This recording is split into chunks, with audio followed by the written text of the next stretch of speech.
नमस्कार, मी श्वेता अंकले आणि आपण पाहत आहात तरुण भारत न्यूज। बेळगाव आणि आसपासच्या परिसरातील महत्त्वाच्या घडामोडी, ताज्या बातम्या आणि खास अपडेट्स घेऊन आलो आहोत बेळगावकरांच्या स्पेशल बुलेटिन मध्ये। पावसाने दिला दिलासा, भात रताळी पिकांना नवसंजीवनी, अजूनही दमदार पावसाची अपेक्षा। गोकाकमध्ये पाण्यात बुडून तरुणाचा दुर्दैवी मृत्यू, रात्री उशिरापर्यंत शोध मोहिमेनंतर मृतदेह बाहेर, दुर्घटनेने परिसरात शोककळा। सीसीटीव्हीमुळे उलगडले सत्य, सराफी व्यावसायिकच निघाला आरोपी, 65 लाखांचा ऐवज जप्त। विजापूरमध्ये स्कॉर्पिओ कारला भीषण आग, अग्निशमन दलाच्या प्रयत्नानंतर ही वाहन जळून खाक, 15,36,000चं मोठं नुकसान। खानापूर जांबोटी मार्गावर रिक्षा पलटी, 7 प्रवासी जखमी। परशानट्टी क्रॉस जवळ बिबट्याचे दर्शन, व्हिडिओ सोशल मीडियावर व्हायरल, वन विभाग सतर्क। घरफोडीचा 4 दिवसात उलगडा, 5,49,000 रुपयांचे दागिने जप्त, आरोपी अटकेत। या होत्या महत्त्वाच्या हेडलाईन्स। आता पाहूया सविस्तर बातम्या। गेल्या 10 दिवसांपासून पावसाने दडी मारल्याने खरीप हंगामातील कामे ठप्प झाली होती। मात्र शनिवारपासून बेळगाव तालुक्यात पुन्हा पावसानं हजेरी लावल्यानं शेतकऱ्यांना मोठा दिलासा मिळालाय। सततच्या उष्णतेमुळे भात आणि रताळी पिके सुकण्याच्या मार्गावर होती, त्यामुळे शेतकरी चिंतेत होते। शुक्रवारी तालुक्याच्या पश्चिम भागात हलका पाऊस झाला, तर शनिवारी पहाटेपासून बहुतांश भागामध्ये पावसानं पुनरागमन केलं। या पावसामुळे शेतामध्ये ओलावा निर्माण झाला असून खरीप हंगामातील कामांना वेग आलाय। अनेक शेतकरी भात रोप लागवडीपूर्वी पॉवर ट्रिलरच्या सहाय्याने शेताची मशागत करत आहेत। पावसामुळे पिकांना तात्पुरता दिलासा मिळाला असला तरी नदी नाले भरण्यासाठी आणि खरीप हंगाम सुरळीत पार पडण्यासाठी अजूनही दमदार पावसाची गरज असल्याचं शेतकऱ्यांचं म्हणणं आहे। निसर्ग सौंदर्याचा आनंद घेण्यासाठी गेलेल्या एका तरुणाचा गोकाकमध्ये दुर्दैवी मृत्यू झाला। पाय घसरून पाण्यात पडलेल्या तरुणाचा बुडून मृत्यू झाला। एसडीआरएफ, अग्निशमन दल आणि समाजसेवकांच्या अथक प्रयत्नानंतर मृतदेह बाहेर काढण्यात आला। पाहूया हा धक्कादायक वृत्तांत। गोकाक येथील धबधब्यातील पाण्यात बुडून एका तरुणाचा मृत्यू झाल्याची दुर्दैवी घटना आज रविवारी समोर आली। निसर्ग सौंदर्य पाहण्यासाठी गेलेला हा तरुण अचानक पाय घसरून पाण्यात पडला आणि बुडाला। घटनेची माहिती मिळताच बेळगाव येथील समाजसेवकांचे पथक, एसडीआरएफ आणि गोकाक अग्निशमन दलाचे जवान घटनास्थळी दाखल झाले। तातडीने सुरू करण्यात आलेल्या बचाव मोहिमेत रात्री उशिरापर्यंत शोधकार्य सुरू होते। अखेर अथक प्रयत्नानंतर तरुणाचा मृतदेह पाण्यातून बाहेर काढण्यात आला। या मोहिमेत समाजसेवक अवधूत तुडवेकर, पद्मप्रसाद हुली, निलेश हिरेहोळी आणि मायकल पिंटो यांनी महत्त्वाची भूमिका बजावली। या घटनेनंतर बचाव पथकाने पर्यटकांना सतर्कतेचं आवाहन केलंय। धबधबे, नदीकाठ आणि खोल पाण्याच्या ठिकाणी जाताना विशेष काळजी घ्यावी, तसेच धोकादायक ठिकाणी सेल्फी घेणे आणि निष्काळजीपणा टाळावा असं आवाहन करण्यात आलंय। गोकाकमधील या दुर्घटनेने पुन्हा एकदा जलसुरक्षेचं महत्त्व अधोरेखित झालंय। बेळगावातील रामदेव गल्ली येथील सराफी दुकानातील कथित चोरीच्या प्रकरणाला मोठी कलाटणी मिळाली आहे। तपासादरम्यान ही चोरी बनावट असल्याचं उघड झालं असून पोलिसांनी दुकान मालकालाच अटक केली आहे। रामदेव गल्लीतील व्हीपी वेर्णेकर अँड सन्स या सराफी दुकानात चोरी झाल्याची तक्रार दुकान मालक कृष्णानंद वेर्णेकर यांनी खडेबाजार पोलिसांकडे दाखल केली होती।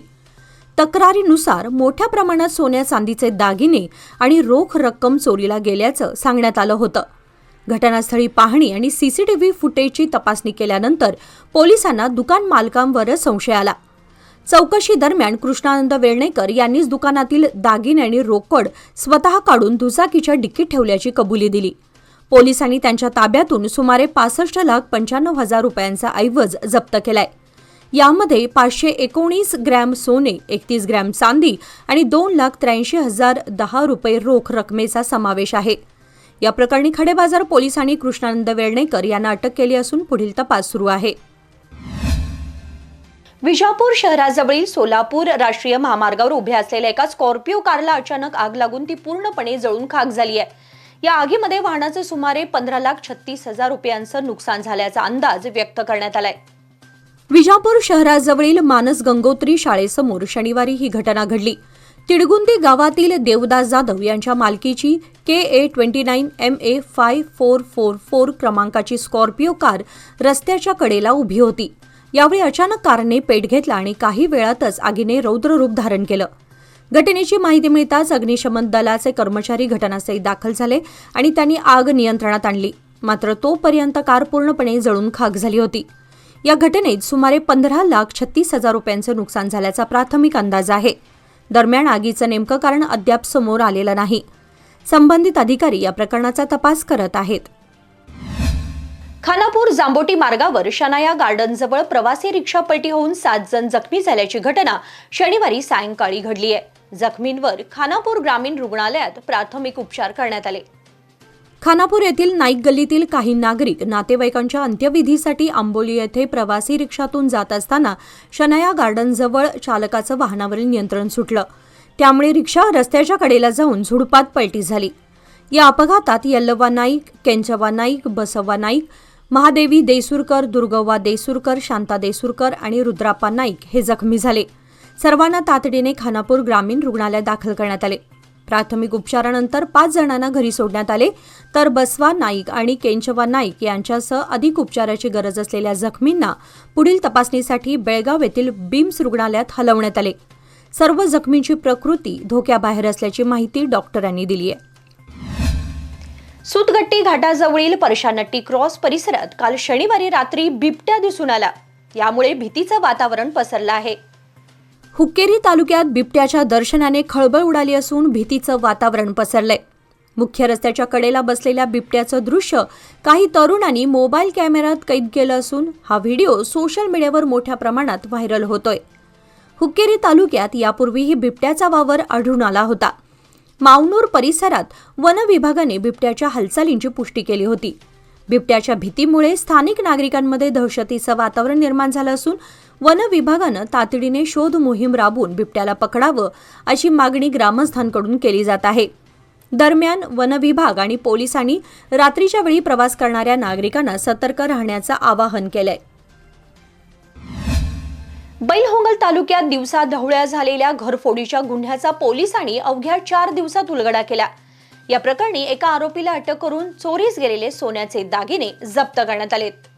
12 जुलै 2026 रोजी बैलहोंगल तालुक्यातील चिवटगुंडी गावातील महांतेश बसप्पा बोगूर यांनी कुटुंबासह घराला कुलूप लावून शेतामध्ये सोयाबीन पिकावर कीटकनाशक फवारणीसाठी गेले होते.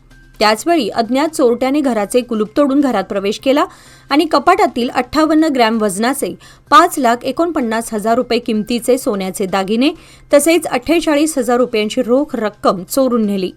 या प्रकरणी बैलहोंगल पोलीस ठाण्यामध्ये गुन्हा दाखल करण्यात आला होता. तपासादरम्यान पोलिसांनी प्रकाश रायप्पा मल्लूर वय 40 याला 16 जुलै 2026 रोजी अटक केली.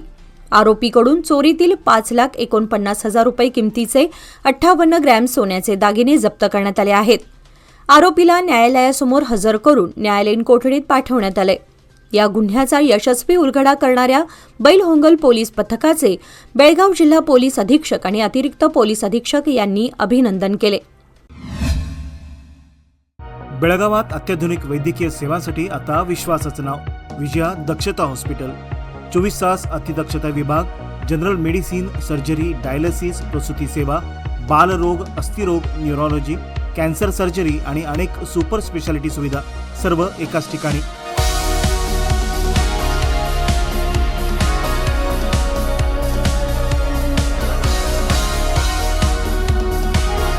अनुभवी डॉक्टर, आधुनिक तंत्रज्ञान आणि रुग्णांसाठी मनापासून सेवा. सर्व प्रमुख विमा आणि सरकारी योजना स्वीकारल्या जातात. आजच भेट द्या. खानापूर रोड, 3ऱ्या रेल्वे गेटजवळ, रेल्वे ओव्हरब्रिजच्या खाली, टिळकवाडी, बेळगाव. संपर्क 7353641444.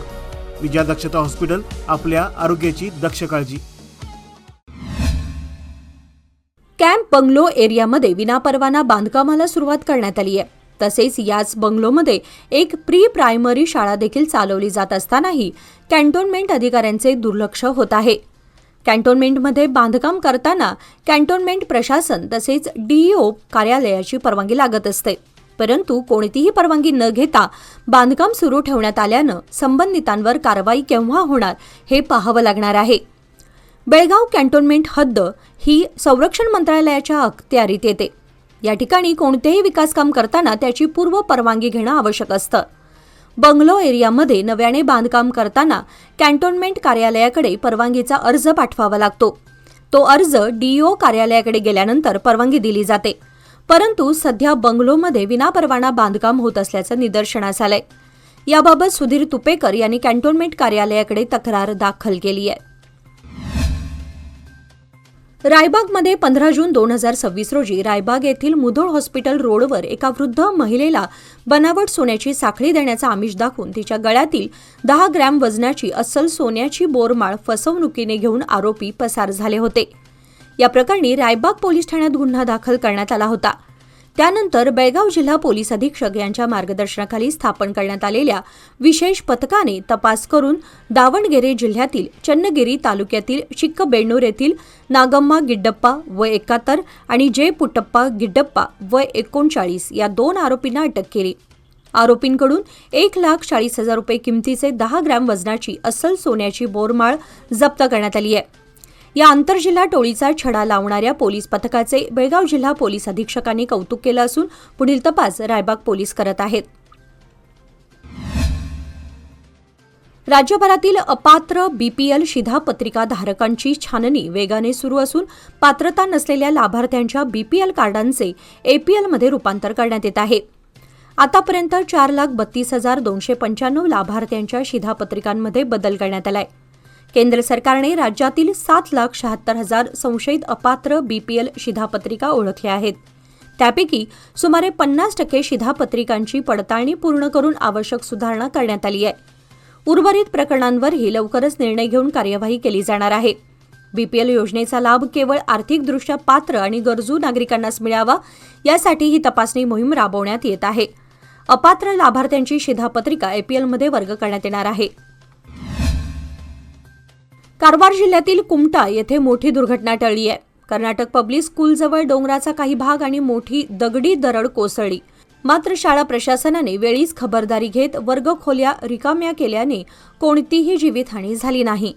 शाळा सुरू होण्याच्या अवघ्या 5 मिनिटांपूर्वी डोंगरावरील मोठा खडक आणि मातीची दरड कोसळून शाळेच्या इमारतीवर आदळली. घटनेनंतर स्थानिक नागरिक आणि प्रशासनाने तातडीने मदतकार्य सुरू केले. क्रेनच्या सहाय्याने मोठे दगड आणि माती हटवण्याचं काम करण्यात आलं. सुरक्षेच्या कारणास्तव कुमटा आणि आसपासच्या परिसरातील अंगणवाडी तसेच शाळांना सुट्टी जाहीर करण्यात आली आहे. प्रशासनाकडून परिसराची पाहणी करून पुढील उपाययोजना करण्यात येत आहेत. पर्यावरण संवर्धनाचा संदेश देत विजापूर येथील जिल्हा रायफल असोसिएशनच्या परिसरात माझे झाड माझी भूमी या संस्थेच्या सहकार्याने वृक्षारोपण कार्यक्रम उत्साहात पार पडला. या कार्यक्रमाचे उद्घाटन युवा भारतचे संस्थापक अध्यक्ष उमेश कारजोळ यांच्या हस्ते करण्यात आले. यावेळी बोलताना कारजोळ यांनी पर्यावरण संरक्षण ही केवळ एका दिवसापुरती मर्यादित बाब नसून प्रत्येक नागरिकाने ती दैनंदिन जबाबदारी म्हणून स्वीकारली पाहिजे असे आवाहन केले. माझे झाड माझी भूमी संस्था सातत्याने पर्यावरण संवर्धनासाठी कार्यरत असून तिच्या विविध उपक्रमांमुळे समाजात पर्यावरणाबाबत जनजागृती निर्माण होत आहे असेही त्यांनी सांगितले. वृक्षारोपणासोबतच लावलेल्या झाडांचे संगोपन करणे ही खरी पर्यावरण सेवा असल्याचे सांगत वाढदिवस, स्मृतिदिन तसेच सामाजिक आणि कौटुंबिक कार्यक्रमांच्या निमित्ताने वृक्षारोपणाची परंपरा समाजात रुजली पाहिजे असे आवाहन त्यांनी केले. या कार्यक्रमाला बसवराज बैचवाळ, चिदानंद औरंगाबाद, मंजुनाथ आसंगी, कृष्णा गुणाळकर, बसवराज यादवाड, विनायक काळे, विजय भोसले, यल्लप्पा माळी, दामण्णा गोमटे आणि कराटे प्रशिक्षक प्रेम यांच्यासह अनेक पर्यावरणप्रेमी उपस्थित होते. तुमच्या स्वप्नातील घरासाठी परिपूर्ण plot green park my dream home. NA plots विक्रीसाठी उपलब्ध. साईट पत्ता RS नंबर 320/1 देसूर क्रॉस मार्गी फार्म शेजारी देसूर बेळगाव येथे. Plot size 12 metre by 18 metre पासून पुढे. DDLR द्वारे KGP मंजूर. सुविधा RCC रस्ते आणि गटारे, LED स्ट्रीट लाईट्स, गार्डन आणि प्ले एरिया तशीच पुरेशी पार्किंग जागा. प्रकल्प सहयोगी लोकमान्य रियाल्टी. संपर्क ऑफिस क्रमांक 6 क्रिस रिसाइड्स, सुमरपेठ, टिळकवाडी, बेळगाव. व्यवसाय वाढवायचा असो वा कुटुंबाची गरज भागवायची, सादर आहे लोकमान्य गोल्ड लोन. माफक प्रक्रिया शुल्क आणि कमीत कमी कागदपत्रांसह तात्काळ मंजुरी. लोकमान्य गोल्ड लोन, प्रत्येक कुटुंबासाठी, प्रत्येक व्यवसायासाठी. अधिक माहितीसाठी आमच्या नजीकच्या शाखेला भेट द्या किंवा कॉल करा 180021245050. नियम व अटी लागू. लवकरच तुमच्या हातातही प्लास्टिकच्या नोटा दिसू शकतात. भारतीय रिझर्व्ह बँक नोटांमध्ये मोठा बदल करण्याच्या तयारीत आहे. बिझनेस टुडेच्या अहवालानुसार सुरुवातीच्या टप्प्यात 10 रुपये आणि 20 रुपयांच्या नोटा पॉलिमर म्हणजेच प्लास्टिक स्वरूपात जारी करण्याची योजना आहे. या बदलामुळे अनेक दशकांपासून सुरू असलेल्या कागदी नोटांच्या व्यवस्थेत मोठा बदल होणार आहे. सध्या आरबीआयकडून कागदी नोटांची छपाई केली जाते, मात्र या नोटा लवकर फाटणे आणि खराब होणे ही मोठी समस्या आहे. यावर उपाय म्हणून आरबीआय पॉलिमरपासून बनवलेल्या अधिक टिकाऊ नोटा आणण्याचा प्रयत्न करत आहे. कर्नाटकातील मंत्रिमंडळ विस्ताराच्या पार्श्वभूमीवर मुख्यमंत्री डी.के. शिवकुमार आणि उपमुख्यमंत्री डॉक्टर जी. परमेश्वर यांनी शनिवारी काँग्रेसचे राष्ट्रीय अध्यक्ष मल्लिकार्जुन खरगे यांची भेट घेतली. नवी दिल्लीत झालेली मंत्रिमंडळ विस्तारावरील चर्चा अपूर्ण राहिल्यानंतर ही भेट महत्त्वाची मानली जात आहे. यावेळी मंत्रिमंडळात कोणत्या नेत्यांना संधी द्यायची याबाबत चर्चा करण्यात आली. खरगे लवकरच नवी दिल्लीला परतणार असून त्यानंतर ते राहुल गांधी यांच्याशी चर्चा करून मंत्रिमंडळ विस्ताराबाबत अंतिम निर्णय घेण्याची शक्यता आहे. राज्याचे ग्रामीण विकास मंत्री ईश्वर खंड्रे यांनी राज्यात तालुका, जिल्हा व ग्रामपंचायत निवडणुका ऑक्टोबर महिन्यात घेतल्या जातील त्यानुसार तयारीला गती देण्यात आली आहे, असे विशेष पत्रकार बैठक घेऊन जाहीर केले होते. या घोषणेला अवघे 2 दिवस होतात न होतात तोच राज्याचे मुख्यमंत्री डी.के. शिवकुमार यांनी निवडणुका ऑक्टोबरमध्ये नाही तर मार्च महिन्यात होतील असे जाहीर केले आहे. ऑक्टोबरमध्ये होणाऱ्या निवडणुकीच्या माहितीनुसार ग्रामीण भागात एक प्रकारचा उत्साह संचारला होता. इच्छुकांच्या तयारीला गती प्राप्त होईल असं चित्र निर्माण झालं होतं. तोच या गोष्टीला खो असला असून निवडणुका पुन्हा लांबणीवर पडताना मार्चमध्ये म्हणजेच पुढच्या वर्षी होणार हे समजताच इच्छुकांचा हिरमोड झाला. भारताची स्टार बॅडमिंटनपटू पी.व्ही. सिंधूने जपान ओपन 2026 महिला एकेरीचे विजेतेपदावर आपले नाव कोरले. टोकियो येथे झालेल्या BWF सुपर 750 स्पर्धेच्या अंतिम सामन्यात सिंधूने यजमान जपानच्या जागतिक क्रमवारीत 3ऱ्या क्रमांकावर असलेल्या अकाने यामागुचीला 21-17, 21-17 अशा सरळ गेम्समध्ये पराभूत करून इतिहास रचला. 2 वर्षांनंतर सिंधू पहिला फायनल खेळण्यासाठी मैदानात उतरली होती. 50 मिनिटे चाललेल्या या सामन्यात सिंधूने सुरुवातीपासून आक्रमक खेळ दाखवला. तिने यामागुचीला पुनरागमन करण्याची कोणतीही संधी दिली नाही. या विजयासह ती जपान ओपनचे विजेतेपद जिंकणारी पहिली भारतीय खेळाडू ठरली आहे. याचबरोबर बातमीपत्रामध्ये वेळ झाली आता इथेच थांबण्याची. ताज्या बातम्या आणि घडामोडींसाठी पाहत रहा तरुण भारत न्यूज चॅनल. तसेच आमच्या चॅनलला लाईक, शेअर आणि सबस्क्राईब नक्की करा.